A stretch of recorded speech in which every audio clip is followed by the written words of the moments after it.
Friends, நம்ம சேனலில் பார்த்தீங்கன்னா கோவாவை பற்றின நிறைய வீடியோ போட்டிருக்கோம். இந்த வீடியோவும் பார்த்தீங்கன்னா கோவாவை பற்றி தான். மீண்டுமா ஆனால் இது ஒரு வித்தியாசமான வீடியோ. நாங்கள் பார்த்தீங்கன்னா ரீசெண்டாக கோவாவுக்கு ஓன் வெஹிக்கிளில் தான் போயிருந்தோம். என்ன பிளான் போட்டோம், அந்த போட்ட பிளானை எப்படி எக்ஸிக்யூட் பண்ணோம், என்னென்ன இடம் தான் பார்த்தோம், என்னென்ன இடம் தான் மிஸ் பண்ணோம், என்னென்ன மிஸ்டேக் பண்ணோம், அதை பற்றின ஒரு லேர்னிங் எக்ஸ்பீரியன்ஸ் வீடியோ தான் இது. ஓ, நீ அப்படி வரியா? இப்போ நம்ம வீடியோக்குள்ளே போயிடலாம்.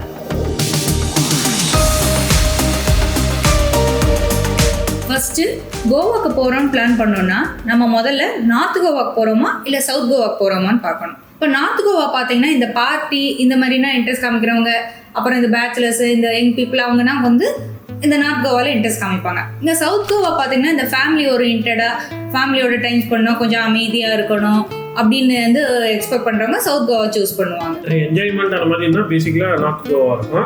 ரிலாக்ஸேஷன் அப்படின்னா சவுத் கோவா இருக்கும். நார்த் கோவாக்கு பார்த்தீங்கன்னா ஒரு தனி டார்கெட் ஆடியன்ஸு, சவுத் கோவாக்கு ஒரு தனி டார்கெட் ஆடியன்ஸ்.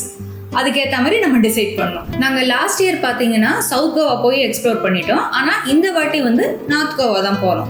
இப்போ பார்த்தீங்கன்னா நாங்கள் வந்து கோவா போகிறதுக்கு முதல்ல என்ன பண்ணோம்னா மார்னிங் வந்து ஒரு 4:30க்கு வந்து சென்னையிலேருந்து ஸ்டார்ட் பண்ணிட்டோம். அன்றைக்கே நைட்டு வந்து ஒரு 7:30 இருக்கும். 7:30 இருக்குமா? 7:30க்கு ஹூப்ளி போய் ரீச் ஆகிட்டோம். அடுத்த நாள் ஏர்லி மார்னிங் கோவாக்கு கிளம்பிட்டோம். ஒரு 2 o'clock போல் கோவா போய் சேர்ந்துட்டோம். பெங்களூர் கிராஸ் பண்ணவுடனே அங்கேருந்து ஹூப்ளி போய் எங்கே தங்கினோம், மறுநாள் ஹூப்ளிலேருந்து கோவாக்கு எப்படி போனோம் அப்படின்றத பற்றி கம்ப்ளீட் டீட்டெயில்ஸ் நம்ம ஏற்கனவே 2 பார்ட் வீடியோவில் போட்டிருக்கோம். நீங்கள் அதை போய் பாருங்கள். உங்களுக்கு இன்ட்ரெஸ்டடாக இருந்தால் நீங்கள் காரில் போகிறீங்க அப்படின்னா அதை ஒரு ரெஃபரன்ஸாக எடுத்துகிட்டு நீங்கள் வந்து யூஸ் பண்ணிக்கலாம் அதை. இப்போ வந்து எனக்கு இதில் ஒரு கொஸ்டின். இப்போ வந்து சென்னை கிளம்பின அன்றைக்கே கோவா போனோம்னா எப்போ ஸ்டார்ட் பண்ணோம், எப்போ போய் ரீச் ஆகும்? கொஞ்சம் ஏர்லி மார்னிங் ஒரு 3 o'clock அந்த மாதிரி கிளம்பிட்டா நைட்டுக்குள்ளே நம்ம வந்து கோவாக்கு போயிடலாம். பட் ப்ராப்ளம் என்ன அப்படின்னா, அதாவது ஹூப்ளி வரைக்கும் நமக்கு வந்து நல்ல 6 lane ரோட்ஸ்லாம் இருக்கும். ஹூப்ளிலேருந்து உங்களுக்கு வந்து கோவாக்கு போகிற ரூட் வந்து பார்த்தீங்கன்னா போகிற வழியில் நிறைய forest area plus God section மலைப்பகுதி. ஒரு ஃபேமிலியாக போகிறோம் அப்படின்னா அது கொஞ்சம் ரிஸ்க் அப்படின்றதுனால தான் நம்ம வந்து 2 நாள் பிளான் கொடுக்கணும். மார்னிங் 3 o'clock கிளம்பினா கோவா எப்போ போய் ரீச் ஆகும்? ஈவினிங் 6 o'clock 7 o'clock ரீச் ஆயிடலாம். நம்மளுக்கு வந்து நான் சிங்கிள் டிரைவரு. 2வது வந்து பார்த்தீங்கன்னா நம்ம வண்டி வந்து எங்களுக்கு கொஞ்சம் பழைய வண்டி, ஸ்லோவாக தான் போகணும்.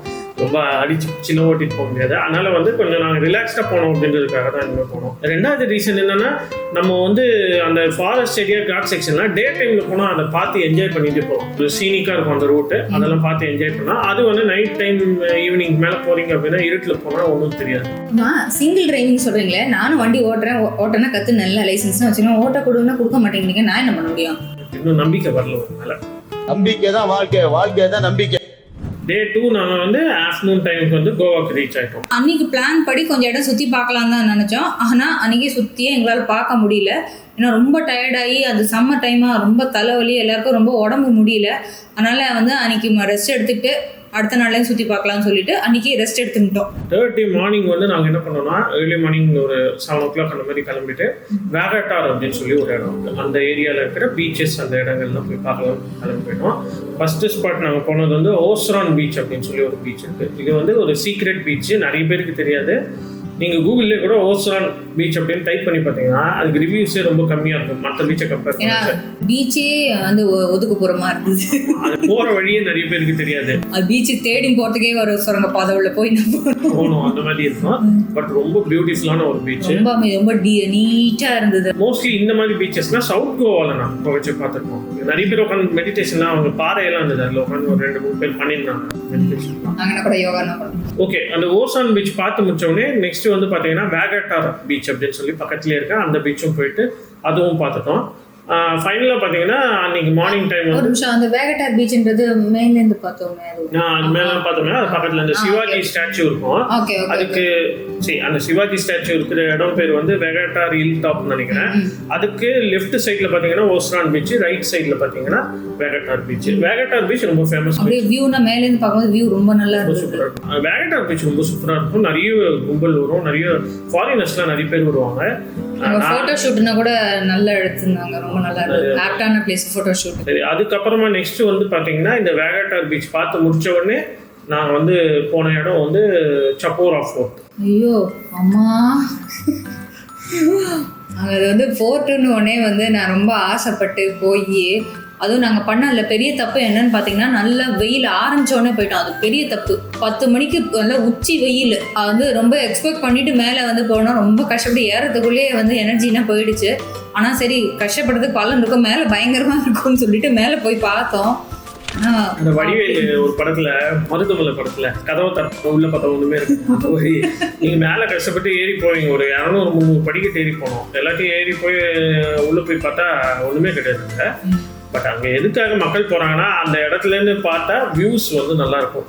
ஒரு சைடு வேகட்டார் பீச் இருக்கும், இன்னொரு சைடு சப்போரான்ற ஒரு ரிவர் வந்து அது வந்து கடல்ல கலக்கிற அந்த பேசின் அங்க இருக்கு. ஸோ அந்த இதுவும் வந்து வியூ பாயிண்ட்ஸ் தான். வியூ பாயிண்ட்ஸ்க்காக தான் அங்கே நிறைய பேர் போவாங்க. 10 மணிக்கும் 9 மணிக்கு மேலே தான் ஓப்பன் பண்ணுவாங்க. நீங்கள் போறீங்கன்னா அந்த டைம் முன்னாடி எப்போ ஓப்பன் பண்ணுவாங்கன்றது கொஞ்சம் கன்ஃபார்ம் பண்ணிட்டு நீங்கள் போங்க. ரொம்ப ரொம்ப அப்படியே கஷ்டப்பட்டுன்னு பார்க்குற அளவுக்கு ஒர்த்தானா இல்லை அப்படின்னு தான் சொல்லுவேன். நீங்கள் கஷ்டப்பட்டு மேலே போய் பார்த்தீங்கன்னா வெறும் வியூஸ் மட்டும்தான் பார்க்கலாம். மேலே போகும்போது ஒரு ஆளாக போவீங்க, கீழே இறங்கும்போது வேற சாயலில் வருவீங்க. ஓகே, இதுவே பார்த்து முடிச்சுட்டு இதுக்கப்புறமாவும் ஒரு சில இடங்கள்லாம் போகலான்னு பிளான் பண்ணியிருந்தோம். எங்களுக்கு இதுக்குள்ளேயே டயர்ட் ஆகிட்டு திரும்பவும் எங்கள் ரூமுக்கு வந்து நாங்கள் வந்து அப்படியே ரெஸ்ட் எடுத்துட்டு ஈவினிங் டைம் ஒரு 4 o'clock மேலே கேண்டோலிம் அப்படின்னு சொல்லி ஒரு இடம் இருக்குது. அந்த ஏரியாவில் இந்த கேண்டோலிம் பீச் இருக்குது. அந்த பீச் பக்கத்தில் இருக்கிற இடங்கள்லாம் போய் பார்க்கலான்னு கிளம்பினோம். ஒரு 4:30 அந்த மாதிரி டைமுக்கு சிங்கரம் பீச், சிங்கரம் ஃபோர்ட், அப்புறம் லோவர் அகோடா ஃபோர்ட், இது 3த்துக்கும் பக்கத்துலேயே தான் இருக்கும். 3த்துக்கும் போய் பார்த்துட்டு சிங்கரம் பீச்லேருந்து நம்ம வந்து சன்செட் அன்னைக்கு பார்த்தோம். ரொம்ப சூப்பராக இருந்தது. அதுக்கு பக்கத்து தான் தாஜ் ஹோட்டல் பார்த்தோம். ஆமாம், தாஜ் அகோடா அப்படின்னு சொல்லி ஒரு ஹோட்டலுங்க. அதுவும் அந்த ஏரியாவே கொஞ்சம் நல்லா இருந்தது. நல்லா நீட்டாக மெயின்டைன் பண்ணிருக்காங்க. நல்லா சன்செட் ஆகிட்டு இருட்டுற சமயத்தில் போனோம் பாகா பீச்சுக்கு. கோவா போனால் பாகா பீச் போகாமல் யாருமே வர மாட்டாங்க. செம்ம பார்ட்டி பிளேஸு. போகும்போது வந்து ஏதோ ஒரு தனி உலகத்துக்கு போன மாதிரி இருந்தது. ஓ இப்படினாம ஒரு உலகம் இருக்கான்னு. பாகா பீச் பக்கத்துலேயே கேலங்கோட் பீச்னு இருக்குது. இந்த 2 பீச்லேயும் என்ன ஸ்பெஷாலிட்டினா பீச் ஓரமாகவே நிறைய ரெஸ்டாரண்ட்ஸ், கேஃபேஸ்லாம் இருக்கும். பீச்லேயே அப்படியே உட்காந்து சாப்பிட்லாம். அந்த மாதிரியான ஒரு செட்டப்பு. ஈவினிங் 7 மணி 8 மணிக்கு மேலே தான் களை கட்ட ஆரம்பிக்கும் அந்த இடங்கள் எல்லாமே. ரொம்ப ஃபன்னாக இருக்கும். பட் கொஞ்சம் காஸ்ட்லி, பட் நல்லா என்ஜாய் பண்ணலாம். நல்லா லைட்டிங் அரேஞ்ச்மெண்ட் பயங்கரமாக பண்ணியிருந்தாங்க. ஃபேமிலியான நல்லா வந்து நிறைய பேர் என்ஜாய் பண்ணியிருந்தாங்க. நல்லா என்ஜாய் பண்ணலாம். ஸோ பாகா பீச்சில் ரொம்ப இம்பார்ட்டண்ட்டான ஒரு ஸ்ட்ரீட் வந்து டீட்டோஸ்ல இருந்தது. அந்த ஸ்ட்ரீட்டில் தான் நிறைய கிளப்ஸ் எல்லாம் இருக்குது. ஃபோட்டோ மட்டும் வீடியோ மட்டும் எடுத்துட்டு அப்படியே ரிட்டர்ன் ஆகிட்டோம். இதுனா பார்க்கும்போது மணி ஒரு 11 இருக்குமா? 11 மாதிரியே இல்லை டைம். அரௌண்ட் ஒரு 12-12:30 தான் நாங்கள் ரிட்டர்ன் ஆனோம். இப்போ நெக்ஸ்ட் டே எங்கே பார்த்தோன்றதை இப்போ பார்க்கலாம். இப்போ ப்ரீவியஸ் டே சில இடம் தான் போகணுன்னு பிளான் பண்ணியிருந்தோம். அதில் சில இடம் தான் மிஸ் பண்ணோம். அதில் ஒரு இடம் தான் தோனாபாலா வியூ பாயிண்ட். அங்கே வந்து 2 ரிவர் ஜாயின் ஆகுது. அங்கே ஒரு மானுமெண்ட் இருந்தது. அது வந்து அந்த வியூ பாயிண்ட் வந்து மேலேருந்து பார்க்கறதுக்கு ரொம்பவே ப்ளசண்ட்டாக இருந்தது. இது வந்து ஒர்த்து சீயிங்னு சொல்லுவேன் நான். மார்னிங் டைம் ரொம்ப பீஸ்ஃபுல்லாக இருந்தது. ஈவினிங் சன்செட் டைம் ரொம்ப ரொம்ப சூப்பராக இருக்கும் அப்படின்னாங்க. சன்செட்ல ஒரு டைம்ல ரொம்ப கூட்டம் இருக்கும். தோனாபாலா வியூ பாயிண்ட் போனதுக்கு அப்புறம் அப்பர் அகோடா ஃபோர்ட் அப்படின்னு சொல்லிட்டு ஒரு ஃபோர்ட்டுக்கு போயிருந்தோம். இது வந்து பாத்தீங்கன்னா நாங்கள் ப்ரீவியஸ் டே போனால் அந்த கேண்டோலிம் பீச் கிட்ட இருக்குது. பெரிய ஃபோர்ட்டா இருந்தது. ரொம்ப நல்லா இது பண்ணாங்க. அது ஒரு மானுமெண்டா இருக்கு. அங்க அது ஏதோ பிரிசன் இல்லை? ஆமா, பிரிசன். அது அதாவது போர்ச்சுகீஸ் காலத்துல அது பிரிசனா யூஸ் பண்ணியிருந்தாங்க. அதெல்லாம் ரொம்ப இன்ட்ரெஸ்டிங்கா இருந்தது. பட் ஸ்டில் நான் என்ன சொல்றேன்னா அவ்வளோ கஷ்டப்பட்டு போயிட்டு பார்க்கறது ரொம்ப ரொம்ப பெருசா அங்க பார்க்கறதுக்கு ஒன்று. அங்கே என்னன்னா எல்லாரும் என்ன சொல்றாங்கன்னா சன்செட் டைம்ல அங்கே போய் அந்த ஃபோர்ட்லேருந்து மேலேருந்து நம்ம சன்செட்டை பார்க்கலாம் அப்படின்னு சொன்னாங்க. இந்த அப்பர் அகோடா ஃபோர்ட்டை முடிச்ச உடனே நாங்கள் வந்து கேண்டலின் பீச்சுன்னு ஒரு பீச் மத்தியானமாக போயிருந்தோம். அது ஒரு பாகா பீச் மாதிரி, இன்னொரு பாகா பீச்சுன்னே சொல்லலாம். மத்தியான டைம்ல ஆனால் இங்கே போனோம். அங்கே பார்த்தீங்கன்னா செம்ம கூட்டம். அப்பா அது வந்து பெரியவங்க சின்னவங்க யாரும் வயசு வித்தியாசம் பார்க்காம ரொம்ப என்ஜாய் பண்ணுறாங்க. அந்த மண்ணில் நான் விளையாடிட்டு அந்த வாட்டர் ஸ்போர்ட்ஸ்லாம் அங்கே இருக்கு போல இருக்கு. ஆனால் நாங்கள் அதெல்லாம் போகல. சி வந்து கொஞ்சம் ரஃபாக இருக்கு அப்படின்றதுனால அன்னைக்கு நான் ரிஸ்க் எடுக்க வேணாம்னு சொல்லிட்டு இல்லை அவங்களே கேன்சல் பண்ணிட்டாங்க. அதனால அப்படியே கேன்சல் பண்ணிட்டாங்க. கேட்டேன் நான், அவங்க வந்து கேன்சல் பண்ணிட்டோம் இன்னைக்கு கிடையாது அப்படின்ட்டாங்க. பட் அவங்க வந்து வாட்டர் ஸ்போர்ட்ஸ் தான் ரொம்ப ஃபேமஸ். பயங்கர கூட்டம். சின்ன பசங்கன்னா அப்படியே படுத்து மேலனா மண்ணுனா வச்சு விளையாடி ரொம்ப என்ஜாய் பண்ணுவாங்க. பெரியவங்க வித்தியாசம் பார்க்காம எல்லாம் அப்படியே தண்ணியில் அப்படியே இது பண்ணி அதுலதான் பாத்தீங்கன்னா யார் கையிலயும் மொபைலே இல்லை. யாருமே மொபைல் நோண்டல. எல்லாரும் வந்து இதான் இந்த டைம் நல்லா என்ஜாய் பண்றா உண்டுன்னு சொல்லிட்டு நல்லா என்ஜாய் பண்ணியிருந்தாங்க. இதுக்கப்புறம் பாத்தீங்கன்னா நாங்க வந்து அன்னைக்கு லஞ்ச் முடிச்சுட்டு ரூமுக்கு வந்து ரிட்டர்ன் ஆகிட்டோம். ஈவினிங் ஒரு 5 மணிக்கு மேலே கிளம்பி நான் வந்து 2 இடத்துக்கு போனோம். ஈவினிங் வந்து ஒரு 6 o'clock சேர ஃபர்ஸ்ட் பாயிண்ட் எங்கே போனோம்னா சன்செட் க்ரூஸுக்கு போனோம். அது பார்த்தீங்கன்னா மாண்டவி ரிவருக்கு மேலே ஒரு ஷிப்பு, நல்லா என்டர்டெயின்மெண்ட்டாக இருந்தது. லாஸ்ட் டைம் போனோம் போனோம். அதில் பார்த்தீங்கன்னா லாஸ்ட் டைம் என்ன டான்ஸ் என்ன சீரீஸ் அதே தான் இப்பயும். ஆனால் பட் ஸ்டில் போர் அடிக்கல, நல்லா இருந்தது. இது முடிச்சுட்டு நாங்கள் ஸ்ட்ரெயிட்டாக கேசினோ போயிட்டோம். கேசினோ போகும்போது டைம் வந்து ஒரு 8 o'clock மேலே ஆயிடுச்சு. அந்த மாண்டவி ரிவரில் நடுவில் ஒரு ஷிப் இருக்கும், அதில் தான் கேசினோ இருக்குது. அந்த இடத்துக்கு போகிறதுக்கு ஒரு ஃபெரி மூலமாக உங்களை கூட்டிகிட்டு போவாங்க. பட் 8 o'clock தான் நாங்கள் கேசினோ போனதுனால டின்னர்லாம் அங்கே இருக்கும். டின்னர்லாம் சாப்பிட்டு முடிச்சுட்டு ரிட்டர்ன் வரதுக்கு டைம் வந்து 3 மணி ஆயிடுச்சு. கேசினோ உள்ள வந்து நாங்கள் என்னென்ன பண்ணோம் அதை பற்றின வீடியோனா ஏற்கனவே போட்டிருக்கோம், அதை பாருங்கள். நாங்கள் நெக்ஸ்ட் டே பார்த்தீங்கன்னா சென்னைக்கு ரிட்டர்ன் ஆகிடலாம் சொல்லிட்டு டிசைட் பண்ணோம். ஆனால் சரி பரவாயில்ல, சவுத் கோவாவில் எங்கேதான் பார்க்கலாம்னு சொல்லிட்டு கோல்வா பீச் பக்கத்தில் ஒரு ரிசார்ட் இருக்குது, அங்கே ஸ்டே பண்ணி கோல்வா பீச் போய் பார்த்தோம். இப்போ மறுநாள் பார்த்தீங்கன்னா சென்னை கிளம்பலாம்னு சொல்லிட்டு கிளம்பிட்டோம் சவுத் கோவாலேருந்து. அங்கே பார்த்தீங்கன்னா போகிற வழியில் வந்து தவனகிரின்னு ஒரு இடத்துல அங்கே வந்து நைட்டு ஹால்ட் பண்ணிவிட்டு அடுத்த நாள் வந்து காத்தால சென்னை கிளம்பிட்டோம். இதுதான் பார்த்தீங்கன்னா எங்களோட மொத்தம் 7 days பிளானு. இதில் வந்து நாங்கள் அஃப்கோர்ஸ் நிறைய இடத்த கவர் பண்ணோம். ஆனால் வந்து பிளான் பண்ண பல இடத்த கவர் பண்ண முடியல, நிறைய இடத்த மிஸ் பண்ணோம். அது என்னென்ன இடம்னா மிஸ் பண்ணோன்றதை இப்போ பார்க்கலாம். ஃபர்ஸ்ட் பார்த்தீங்கன்னா வேகாட்டார் ஏரியாவில் அஞ்சுனா பீச் அப்படின்னு சொல்லி ஒரு பீச் இருக்குது. நெக்ஸ்ட் வந்து பாகா பீச் பக்கத்தில் இருக்க ஸ்னோ வேர்ல்டு அப்படின்னு சொல்லி ஒரு, அதாவது சென்னையில் வந்து ஸ்னோ கிங்டம் இருக்குது பார்த்தீங்களா, விஜிபி ஸ்னோ கிங்டம், அந்த மாதிரி ஒரு இடம். அதுக்கப்புறமா வந்து ஆரம்போல் அப்படின்னு சொல்லி நார்தர்ன் மோஸ்ட் பார்ட் ஆஃப் கோவாவில் ஆரம்போல் பீச்னு ஒன்று இருக்குது. ஆரம்போல் பீச்னா ரஷ்யன் பீச்னு சொல்லுவாங்க. நிறைய ரஷ்யன்ஸ்லாம் அங்கே இருப்பாங்க. அந்த ஏரியாவிலே ரஷ்யன் கம்யூனிட்டி நிறைய பேர் அங்கேயே ஸ்டே பண்ணிட்டு இருக்காங்க அந்த ஆரம்போல் பீச் பக்கத்தில். ஸோ அதுவும் வந்து ரொம்ப சூப்பராக இருக்கும் அந்த பீச்சும். அது பக்கத்துலேயே மார்ஜிம் பீச்னு சொல்லி ஒரு பீச் இருக்குது. இந்த இடத்துல வந்து டர்ட்டில் ப்ரீடிங் பண்ணுவாங்க. ஸோ அந்த பீச்சும் நீங்கள் போகிறீங்க அப்படின்னா ஆரம்போல் பீச் அண்ட் மார்ஜிம் பீச், அதுவும் நாங்கள் வந்து போகணும்னு நினச்சோம் போகல. நெக்ஸ்ட் வந்து டிவார் ஐலாண்ட் அப்படின்னு சொல்லி ஒரு இடம் இருக்குது. ரொம்ப சூப்பராக இருக்கும் அந்த ஐலாண்டு, ரொம்ப பீஸ்ஃபுல்லாக இருக்கும். அப்புறம் ஓல்டு கோவாவில் ஒரு சர்ச் இருக்குது, பெசிலிக்கா ஆஃப் பாம் ஜீசஸ்னு. ஹூப்ளிலேருந்து கோவாவுக்கு வரச்சவே வந்து ஒரு சில இடங்கள் தான் இருக்குது. லைக் பார்த்தீங்கன்னா ஒரு ஸ்பைஸ் ஃபார்ம் இருக்குது, சஹாகாரி ஸ்பைஸ் ஃபார்ம் அப்படின்னு சொல்லி போண்டா அப்படின்ற இடத்துல இருக்குது. அதில் தானே அந்த ஃபென்னி, ஆமாம், ஃபென்னி ப்ரொடக்ஷன் அதெல்லாம் வந்து அங்கே வந்து பண்ணுவாங்க. அதெல்லாம் நம்ம வந்து பார்க்கலாம். ஃபென்னினா என்ன அப்படின்றது நீங்கள் கூகுள் பண்ணி பாருங்கள். நெக்ஸ்ட் வந்து பார்த்தீங்கன்னா அந்த இடத்துல ஒரு 2-3 கோவில் இருக்குது. திருப்பதி பாலாஜி கோவில் இருக்குது, அப்புறம் மங்கேஷி டெம்பிள்னு ஒன்று இருக்குது, அப்புறம் ஒரு நாராயணி மஹல்சா நாராயணி டெம்பிள் இருக்குது. இது எல்லாமே வந்து அந்த ஸ்பைஸ் ஃபார்ம் பக்கத்துலேயே தான் இருக்குது. பனாஜி சிட்டிக்குள்ள மிராமர் பீச் அப்படின்னு சொல்லி ஒரு பீச் இருக்குது. அப்புறம் ஃபோண்டனாஸ் அப்படின்னு சொல்லி ஒரு ஏரியா, போர்ச்சுகீஸ் ஏரியா இருக்குது. அதுவும் ரொம்ப சூப்பராக இருக்கும். அந்த போர்ச்சுகீஸ் பில்டிங்ஸ்லாம் இருக்கும், ரொம்ப சூப்பராக இருக்கும் அதெல்லாம். நெக்ஸ்ட் வந்து பார்த்தீங்கன்னா இந்த 18th ஜூன் ரோடு, அதுவும் நான் எக்ஸ்ப்ளோர் பண்ணணும்னு நினச்சாலும் பண்ண முடியும். லாஸ்ட் இயர் ஆனால் போனோம்.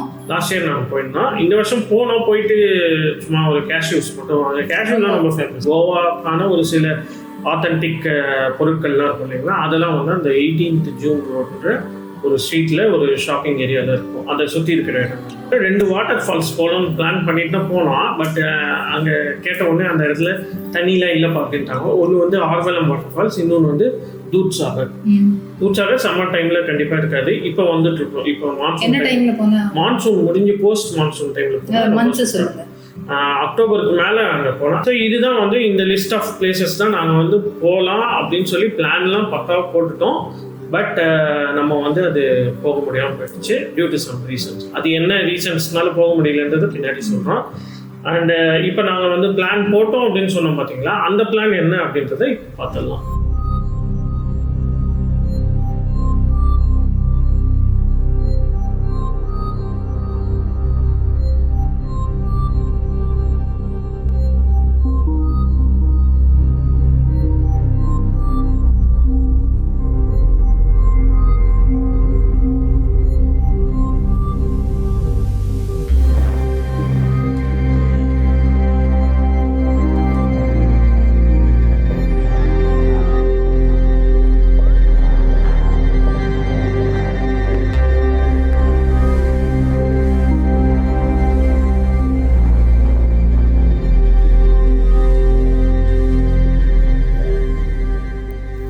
இப்போது நாங்கள் ஆரம்பத்துலேன்னு சொல்லிட்டு இருக்கோம் இல்லையா, சில மிஸ்டேக்ஸ்லாம் பண்ணிட்டோம், அதனால் வந்து பிளான் பண்ணபடி எக்ஸிக்யூட் பண்ண முடியலன்னு.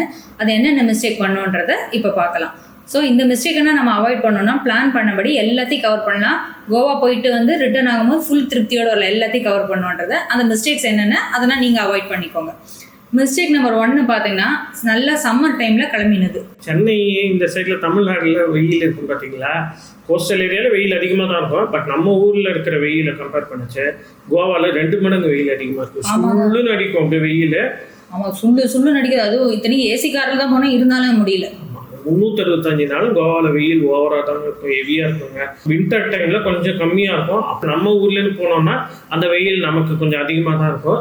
இதனால தான் ஃபாரினர்ஸ்லாம் வந்து பார்த்தீங்கன்னா அந்த சொல்லுன்னு வெயில் அடிக்கணும் அப்படின்றதுக்காக தான் அவங்க வந்து வின்டர் டைமில் வருவாங்க. அவங்களுக்கு அந்த வெயில் தேவைப்படுது, அந்த சன் பாட்லாம் எடுத்துப்பாங்க அவங்க. பட் நமக்கு அந்த வெயில் ரொம்ப அதிகம் தான், கொஞ்சம் ஓவராக தான். ஸோ அதனால வந்து கோவா போகிறதுனா அந்த பீக் சம்மர் டைமில் போகிறத அவாய்ட் பண்ணிக்கோங்க. ஸோ பெஸ்ட் சீசன் அப்படின்னு பார்த்தீங்கன்னா செப்டம்பர்லேருந்து பிப்ரவரிக்குள்ளே. மிஸ்டேக் நம்பர் 2 பார்த்தீங்கன்னா கோவாவில் நாங்கள் வந்து விசிட் பண்ண பிளேஸ்லாம் பார்த்தீங்கன்னா லேட்டாக ஸ்டார்ட் பண்ணோம். ரூம்லேருந்து வந்து ஒரு 8:39 அப்படி ஸ்டார்ட் பண்ணோம். ஸோ வந்து அங்கே போகிறதுக்கே அப்படி 10 அப்படி ஆச்சு. அதனால் ரொம்ப என்ஜாய் பண்ண முடியல. அதனால் நீங்கள் போனீங்கன்னா என்ன பண்ணுன்னா ஏர்லி மார்னிங்கே ஸ்டார்ட் பண்ணுறீங்க. ஒரு 6 அப்படி ஸ்டார்ட் பண்ணிவிடுங்க. போனீங்கன்னா வந்து நம்ம என்ஜாய் பண்ணிட்டு வந்துடலாம். ரூமுக்கு ஒரு 10 o'clock போல் வந்துட்டு ஃப்ரெஷ்அப் பண்ணிவிட்டு திருப்பி கிளம்புங்க. மிஸ்டேக் நம்பர் 3 பார்த்தீங்கன்னா ரிட்டர்ன் டிசைட் பண்ணது சவுத் கோவா ரூட்டு டிசைட் பண்ணோம். ஸோ அந்த சவுத் கோவா ரூட் பார்த்தீங்கன்னா ரொம்ப லென்த்தி ரூட்டு, ட்ராவல் டைம் ரொம்ப வேஸ்ட் ஆச்சு. இப்போ மிஸ்டேக் நம்பர் 4 பார்த்தீங்கன்னா க்ரூஸையும் கேசினோவும் ஒரே நாள் வச்சுருந்தது. இப்போ க்ரூஸ் முடிச்சுட்டு நாங்கள் கேசினோ டிக்கெட் கவுண்டர் போகிறதுக்கு மணி 8 கிட்ட ஆச்சு. கேசினோ போகிறதுக்கு இன்னுமே டைம் ஆச்சு. ஸோ வந்து டின்னர் டைம்லாம் அஃபெக்ட் ஆகிடுச்சு. க்ரூஸ் அவாய்ட் பண்ணிட்டு கேசினோக்கே ஸ்ட்ரெயிட்டாக போயிட்டோம்னா ஒரு 5:30 அப்படி உள்ளே போயிட்டோம்னா நம்ம டின்னர் டைம் கரெக்டாக இருந்திருக்கும். ஒரு 9-10 மணிக்கு நம்ம ரிட்டர்ன் ஆகிருப்போம். இது இப்போ இப்படி பண்ணனால பார்த்தோன்னா நாங்கள் வந்து கேசினோலேருந்து வெளில வரதுக்கு ஒரு 2 o'clock அப்படி ஆகிடுச்சு. அப்புறம் மிஸ்டேக் நம்பர் 5 பாகா பீச் போனது. பாகா பீச் போகிறதுனா நம்ம வந்து போகிறதுனா 5 o'clock பாகா பீச்சுக்கு போய் ரீச் ஆகணும். அதுவும் காரில் போகிறதுனா, ஏன்னா பார்க்கிங்னா ரொம்ப கஷ்டம், டிராஃபிக்கில் மாட்டிப்போம். 5 o'clock பார்க்கிங் ஸ்லாட்டுக்கு போயிட்டோன்னா நம்ம பாகா பீச்சை நல்லா என்ஜாய் பண்ணலாம்.